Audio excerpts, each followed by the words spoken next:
Hi there, what a year we have had. 2020 has been challenging, to say the least. During this difficult and uncertain time, there has been one constant, the total commitment shown by you in working with our community to overcome the challenge that we all faced. Over summer, Council was at the forefront as the state was besieged by bushfires. I'm very proud to say that we led the way for our community. We committed $2 million in aid and assistance to our fellow councils that had been devastated by the fires. We sent outdoor staff and equipment to burnt-out areas and coordinators to the bushfire support group. We raised more than $80,000 in Blacktown City bushfire appeals. We coordinated the delivery of 18 tons of non-perishable food and hygiene items to families hit by the fires. As a mark of respect for the victims, we cancelled our Australia Day and Lunar New Year fireworks. That saved us some money, and we passed that on to victims of the fires. We still celebrated Australia Day with citizenship ceremonies, Australia Day awards, and a huge concert. Then the world was hit by the COVID-19 pandemic. We closed our swimming centres, our community centres, our halls, sports fields, arts centres and libraries. Council lost massive revenue, and this made me proud to say, we maintained our vital services. Again, we led the way by example. We collected the garbage, kept our childcare centres open, and maintained the parks and reserves, processed development applications, and kept our community and staff safe. We moved staff to other areas in council and placed them with local charities. We learned new ways to engage with our community. We produced online programs from the Leo Kelly Blacktown Arts Centre and all of our libraries. Facebook live streaming of Beats and Bites. We engaged with nearly 20,000 people with online community forums for Marsden Park and the Blacktown CBD.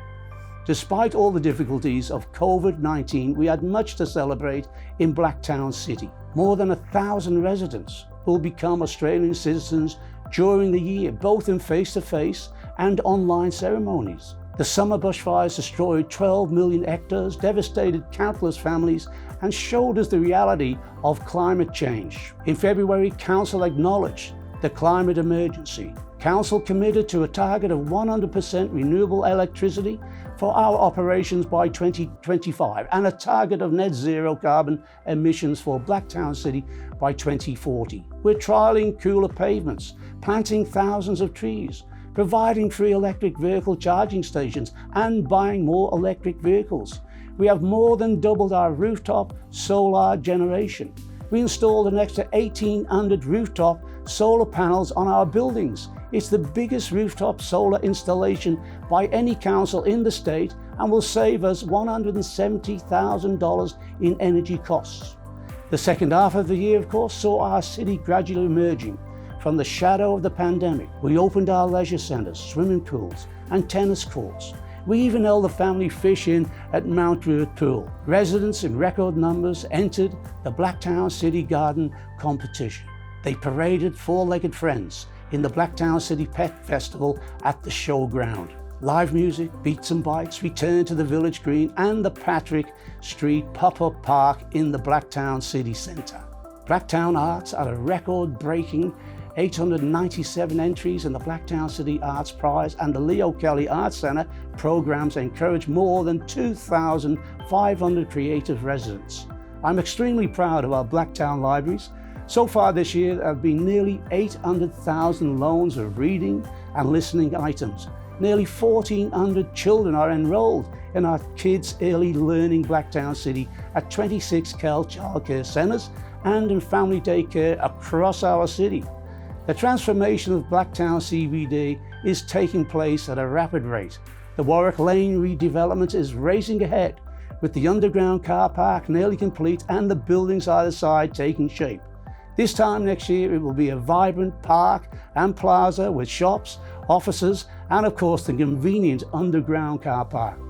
I'm excited to welcome in February the first students to Australian Catholic University, Blacktown. ACU's Student Information Centre in Main Street is operational and has been flooded with applications from local students. The city's Other transformational projects are also on track. Tenders have been called for. Construction of the $27 million Western Sydney Animal Rehoming Centre at Glendenning. It's the largest family of its facility of its type in the Southern Hemisphere, with building starting next year.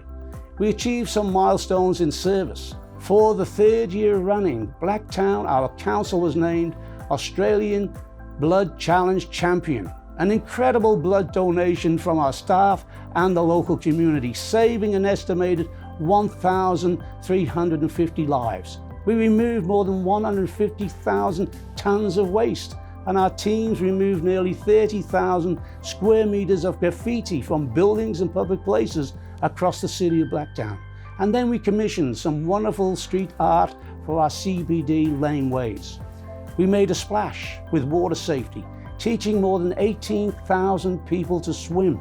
We reunited 637 four-legged loved ones with their families when they went astray, and we rehomed more than 2,500 animals. Blacktown CBD was knit bombed, the village green trees and street furniture covered with thousands of colourful squares knitted by the community, raising awareness of domestic violence. We announced Demi Marie Spiteri and Riley Rodwell as Blacktown City's 2020 Youth Ambassadors. It has been an enormous and challenging year for Blacktown City. The success of meeting the challenges thrown our way this year is purely down to your efforts and dedication. Thank you, thank you. We look forward to the future as we continue to connect, create and celebrate this great city of Blacktown. Thank you very much.